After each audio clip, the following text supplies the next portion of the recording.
जय श्री कृष्णा दोस्तों, आइए सुनते हैं संतान सप्तमी व्रत पूजन कथा। एक बार की बात है, श्री कृष्ण ने युधिष्ठिर को बताया कि किसी समय मथुरा में लोमेश ऋषि आए थे। मेरे माता पिता देवकी तथा वासुदेव ने भक्ति पूर्वक उनकी सेवा की तो ऋषि ने उन्हें कंस द्वारा मारे गए पुत्रों का शोक से उबरने के लिए उपदेश दिया। हे देवकी, कंस तुम्हारे कई पुत्रों को पैदा होते ही मारकर तुम्हें पुत्र शोक दिया। इस दुख से मुक्त होने के लिए तुम संतान सप्तमी का व्रत करो।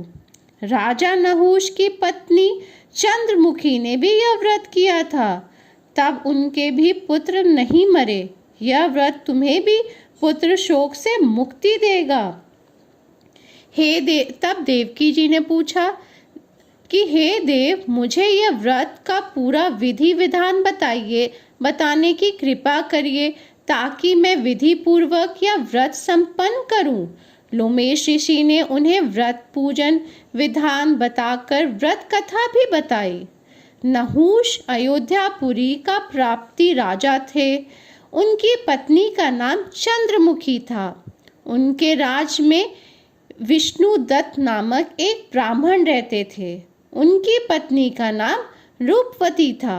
रानी चंद्रमुखी तथा रूपवती परमिष्ट घनिष्ठ प्रेम था। एक दिन दोनों सरयू में स्नान करने गईं। वहां अन्य स्त्रियां भी स्नान कर रही थीं।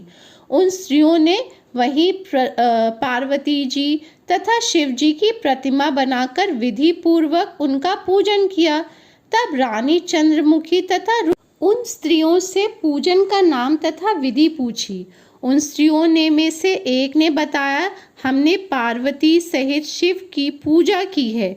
भगवान शिव का डोरा बांधकर हमने संकल्प किया है कि जब तक जीवित रहेंगी तब तक यह व्रत करेंगी।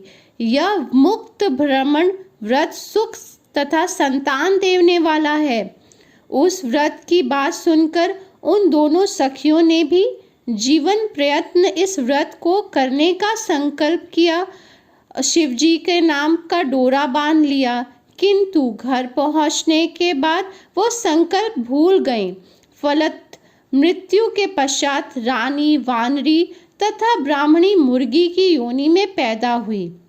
कालांतर में दोनों पशु योनि छोड़कर पुनः मनुष्य योनि में आई। चंद्रमुखी मथुरा के राजा पृथ्वीनाथ की रानी बनी तथा रूपवती फिर से एक ब्राह्मण के घर में जन्म लिया। इस जन्म में रानी का नाम ईश्वरी तथा ब्राह्मणी का नाम भूषणा था। भूषणा का विवाह राजपुरोहित अग्निमुखी के साथ हुआ। इस जन्म में भी उन दोनों में बड़ा प्रेम था। व्रत भूलने के कारण रानी इस जन्म में संतान सुख से वंचित रही। प्रौढ़ावस्था उनकी एक गूंगा पुत्र पैदा हुआ, लेकिन 9 वर्ष होते ही वह मर गया। भूषणा ने व्रत को याद रखा, इसलिए गर्भ में सुंदर तथा स्वस्थ 8 पुत्रों को उसने जन्म दिया। रानी ईश्वरी के पुत्र शोक की संवेदना के लिए एक दिन भूषणा उनसे मिलने गई। उससे देखते ही रानी के मन में डाह पैदा हुआ।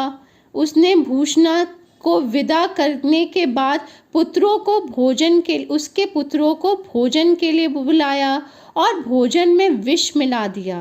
परंतु भूषणा के व्रत के प्रभाव से उसके बच्चों का बाल बाका भी न हुआ। इससे रानी को और भी अधिक क्रोध आया।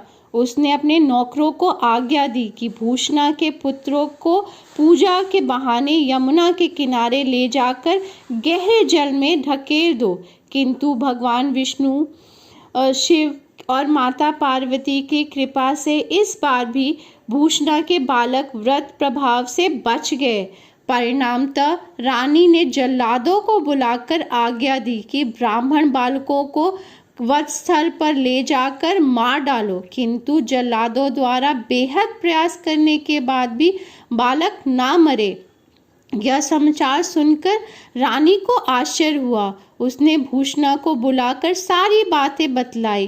फिर क्षमा याचना करने के बाद उसने पूछा, किस कारण तुम्हारे बच्चे नहीं मरे? भूषणा बोली, क्या आपको पुनर्जन्म की बात स्मरण नहीं है?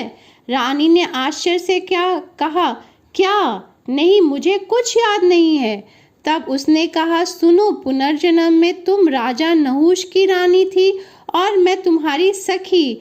हम दोनों ने भगवान शिव को डोरा बांधकर संकल्प किया था कि जीवन प्रयत्न संतान सप्तमी का व्रत किया करेंगी, किंतु दुर्भाग्यवश हम भूल गई और व्रत के अवहेलना होने के कारण विभिन्न योनियों में हमारा जन्म हुआ।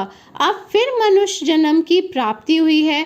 अब मुझे उस व्रत का याद आ गया, इसलिए मैं उस व्रत को करती हूँ। इसी के प्रभाव से मेरे पुत्रों को चाह कर भी तुम नहीं मार सकी। यह सुनकर रानी ईश्वरी ने भी विधि पूर्वक संतान सप्तमी का व्रत किया और उस व्रत के प्रभाव स्वरूप रानी गर्भवती हुई और एक सुंदर बालक को जन्म दिया। उसी समय से पुत्र प्राप्ति और संतान की रक्षा के लिए यह व्रत प्रचलित हुआ। सबको ये व्रत करना चाहिए संतान प्राप्ति के लिए, जिसकी संतान ना हो। बोलिए भगवान विष्णु, भगवान शिव, सबकी जय हो।